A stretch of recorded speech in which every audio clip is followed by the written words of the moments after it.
Hello viewers, welcome to Newsweek South Asia, a program that talks about breeding of terrorism and its impact on South Asian nations. Let's begin with the headlines first. India pays tributes to Pulwama martyrs on the 4th anniversary of attack. Wave of terrorism hits Pakistan in Khyber Pakhtunkhwa. And Afghan refugees face persistent challenges. In one of the deadliest attacks on Indian security forces, 40 Central Reserve Police Force personnel were killed when an explosive-laden vehicle rammed the bus ferrying them from Jammu to Srinagar on February 14, 2019. Standing firmly with the martyrs' families, the nation paid tributes to the brave soldiers on the 4th anniversary of attack. A report. 4 years ago, on 14 February 2019, a convoy of 78 vehicles carrying more than 2,500 Indian security personnel from Jammu to Srinagar was attacked by vehicle-borne suicide bomber in Pulwama district. This left 40 Indian CRPF personnel being killed and many others injured. The Pakistan-based terror group Jaish-e-Mohammed had claimed responsibility for the attack. The police had identified the suicide bomber as Adil Ahmed Elias Waqas commander from Kakapura in Pulwama. Nearly a year after the attack, the National Investigation Agency arrested two for their alleged role in the attack. As of now, a total of 5 persons have been arrested in connection with the case so far. On the 4th anniversary of the deadly attack, India's Central Reserve Police Force personnel and locals in different parts of the country paid tribute to the martyrs. While officials laid wreaths at a war memorial in Pulwama, students in Siliguri city of West Bengal lit candles and sang patriotic songs as they remembered the soldiers. Flowers were also offered to the departed souls in New Delhi. Families of the soldiers mourn the loss of their loved ones. हम हर दिन पे उनको हर पल उनको याद करते हैं. हमें दुख है उनका जाने का, गर्व भी है कि उन्होंने देश के लिए जान दी है. 2019 में आज ही के दिन हम लोग के देश का 40 सेना जवान मारे गए थे, इसलिए पुलवामा अटैक शहीद हुए थे. इसी के लिए आज हम लोग सब स्टूडेंट्स मिलकर एकत्रित हुए हैं और प्रदीप प्रज्वलन करके मोमबत्ती जला के हम लोग उनको श्रद्धांजलि दिए. The United Nations and several countries from across the globe condemned the Pulwama terror attack and extended their support to India in the fight against terrorism. Post the dastardly attack, India launched a counter-terror airstrike against a Jaish-e-Mohammed training camp. In the wee hours of February 26, 2019, the Indian Air Force jets bombed the Jaish-e-Mohammed terror camps in Balakot in Khyber Pakhtunkhwa of Pakistan and avenged the Pulwama terrorist attack. India later launched extensive diplomatic efforts to get Jaish chief Masood Azhar designated as a global terrorist, which finally became a reality when China lifted its technical hold on a proposal introduced by the US, the UK and France in the 1267 Committee of the UN Security Council. A year later, Pakistan's government openly admitted to its role in the assault, describing the dastardly attack as a great success of the Imran Khan leadership. Pulwama में जो हमारी कामयाबी है, वो इमरान खान की क़यादत में इस कौम की कामयाबी है. Pakistan has become a textbook lesson in the political economy of how nations that rear extremism, indulge in state-sponsored terrorism, eventually collapse. The current economic crisis in Pakistan is the culmination of decades of its faulty policies. It has become a state at war with itself. By supporting and patronizing extremism and militancy in the name of jihad, it has hardly ever focused on long-term economic growth and instead showcased short-sightedness in waging a war.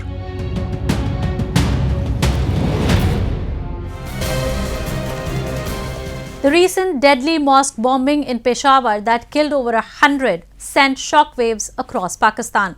The possibility that this was an inside job has the local police protesting against this unknown, unnamed agency.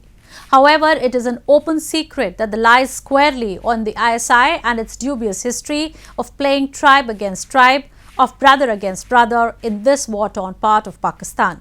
Take a look.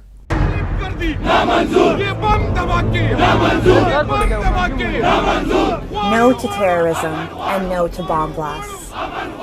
Hundreds of people in Pakistan's Khyber Pakhtunkhwa province recently flocked to the streets, holding white flags to register their protest against the increasing violence and anarchy in the region. The situation in Pakistan has become increasingly volatile and unstable in the last few months, as terrorist organizations like the banned Tehreek-e-Taliban Pakistan carry out attacks throughout the country. According to the Islamabad-based think tank, Pakistan Institute for Conflict and Security Studies, January 2023 was the deadliest month in Pakistan since July of 2018. 134 people lost their lives and 254 others were injured in at least 44 terror attacks across the country. In certain parts of Pakistan's tribal regions and in Peshawar, however, violent terrorist attacks have increased in frequency, with every report of yet another violent assault. People's fears and anxieties become heightened. Many are even afraid of praying in mosques, which are being increasingly targeted indiscriminately by jihadist groups. शदीद तशवीश हम में पाई जाती है जी, और आज जो जुम्मा का दिन था, आज हम खुद डर रहे थे कि यार खुदा न खास्ता कोई ऐसा वाक़या रुनुमा ना हो जाए जो फिर कोई बड़े हादसे का सबब बने. In Pakistan's Khyber Pakhtunkhwa, many families have lost members due to terrorism and violence. In some instances, families have lost multiple family members in attacks. The Naeem family is one such example. 42-year-old police constable Mohammed Naeem's father was also a policeman who was killed in a suicide attack 4 decades ago. Mohammed had been inspired to join the police to honor the memory of his father. However, he had no idea that he would meet the same fate as his father, having been killed in the Peshawar mosque bombing. The Peshawar attack was the most lethal in a recent surge of violence in the region. Police telecommunication से ताल्लुक़ रखता था इनका वालिद साहब. Police telecommunication से ताल्लुक़ था इनका, और पिश्तखारताना पेशावर में पिश्तखारताना है, वहाँ पर सन 80 में एक धमाका हुआ था ग़लबन, और उसमें वो शहीद हुए थे. उसके बाद ये पढ़ लिख कर बड़ा हुआ, खुदा ने बड़ा किया. फिर ये पुलिस टेलीकम्युनिकेशन इसने ज्वाइन किया, और परसों इसने वो जो है ना जाम शहादत नोश की. Pakistan's deteriorating situation is directly linked to the resurgence of homegrown terror groups in the country. The failed policies of the government, military, and the ISI are responsible for the death plaguing Pakistan's citizens.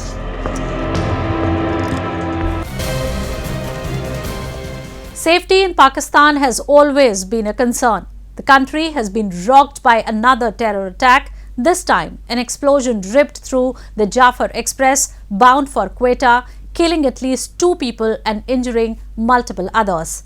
The blast occurred as the train was coming from Peshawar. A report. Pakistan has been rocked by another terror attack.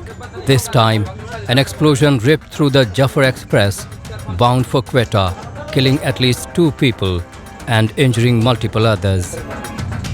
The blast occurred as the train was passing through Chichawati railway station coming from Peshawar. No group has so far claimed responsibility behind the train blast. The militant group Tehreek-e-Taliban Pakistan has been blamed for a majority of recent subversive activities including attacks on security forces in Pakistan. It was reportedly behind last month's suicide attack on a mosque in which more than 100 people, mostly police personnel, were killed. The group, which is believed to be close to Al-Qaeda, has been blamed for several deadly attacks across Pakistan, including an attack on army headquarters in 2009, assaults on military bases, and the 2008 bombing of the Marriott Hotel in Islamabad. When the Taliban captured Kabul in August 2021, Imran Khan, then Prime Minister of Pakistan, said Afghanistan had broken the shackles of slavery. Pakistan, which had harbored the Taliban leadership, was largely seen as one of the victors of the Afghan civil war. But the celebratory mood faded as the Taliban's triumph also emboldened the Tehreek-e-Taliban Pakistan, the Pakistani version of the Sunni Islamist insurgency. Since then, Pakistan has witnessed a rise in terrorist attacks. Pakistan had for decades supported the terrorists in Afghanistan. The Afghanis have never regarded the Durand Line ever since the Britishers created it. They've always regarded Khyber Pakhtunkhwa as their own integral part. And this has led to the differences now coming in the open, with Afghanistan openly declaring that they have nothing to do with Pakistan. It is the fault of Pakistan that they are suffering on this very account. The Pakistani authorities continue to pursue a policy of denial when it comes to accepting the presence of terrorists operating on their soil, even as the world community is forcing the country to act on some key terrorists. When it comes to terrorism, Pakistan's playbook is not very difficult to decode. The default setting is to deny everything and cover up the tracks.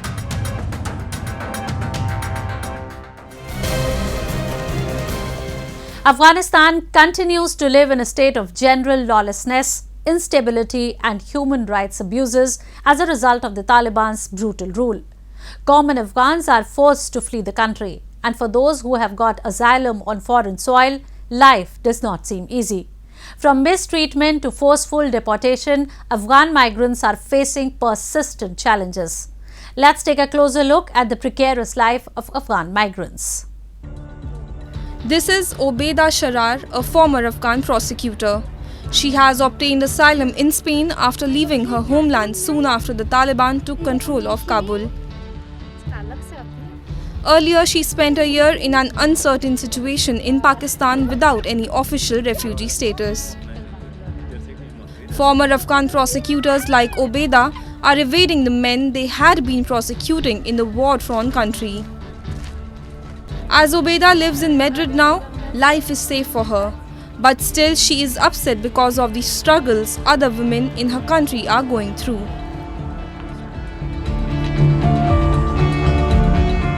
I can do anything that I want, but there are lots of women remain in Afghanistan, and they are sentenced to be inside their houses, inside the walls, and this is not still. I cannot enjoy from my life because the women in my country, they are not free. They cannot do anything. Women lawyers are no longer permitted inside the Ministry of Justice after the Taliban took control of the Independent Bar Association. It's only open to men. Obeda is, however, fortunate to have escaped Afghanistan safely and get asylum in European country. Several others with uncertain immigration status in underdeveloped countries are struggling with daily life. According to Human Rights Watch, many refugees from Afghanistan are also being forcibly pushed back from some of these countries. Pakistan and Turkey, for example, have forcibly deported a large number of migrants to Afghanistan. Thousands of Afghan asylum seekers lack the necessary travel permits and documents that are typically required. Hoping for a better future, they are, however, not afraid of taking a chance that could endanger their lives. According to US government data, the number of Afghans seeking asylum at the US-Mexico border has increased manifold. The data shows that US border agents apprehended 2,132 Afghans last year, a nearly 30-fold rise from the previous year. Every month, hundreds of people risk traveling a human smuggling route known for kidnapping and robbery. Even then, it's uncertain for the Afghans whether they will be able to find long-term asylum in the United States. There was fence, and there were the people and put the ladder in the fence. So we climbed on the ladder and came to the land of the US, and between the two walls, between the two faces.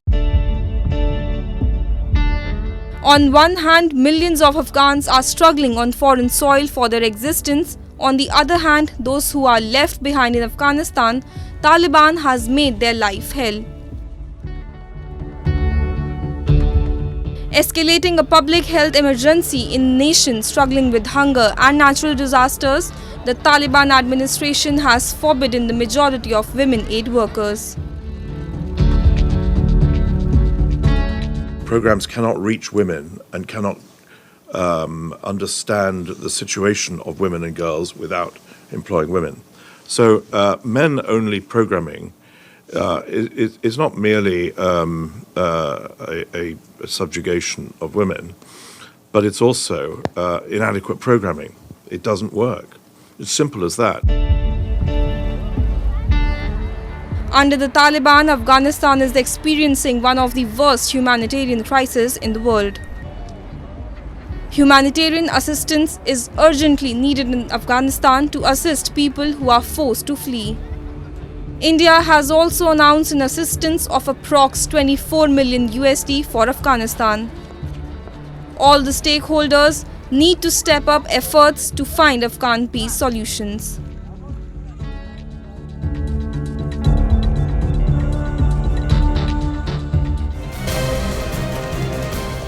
And with that, we come to the end of this edition of Newsweek South Asia. We will be back next week with more news, views and analysis from the subcontinent. Meanwhile, do keep writing to us at nwsa@anin.com. This is Uzma Jafri signing off on the behalf of entire production team of Newsweek South Asia. Goodbye and take care.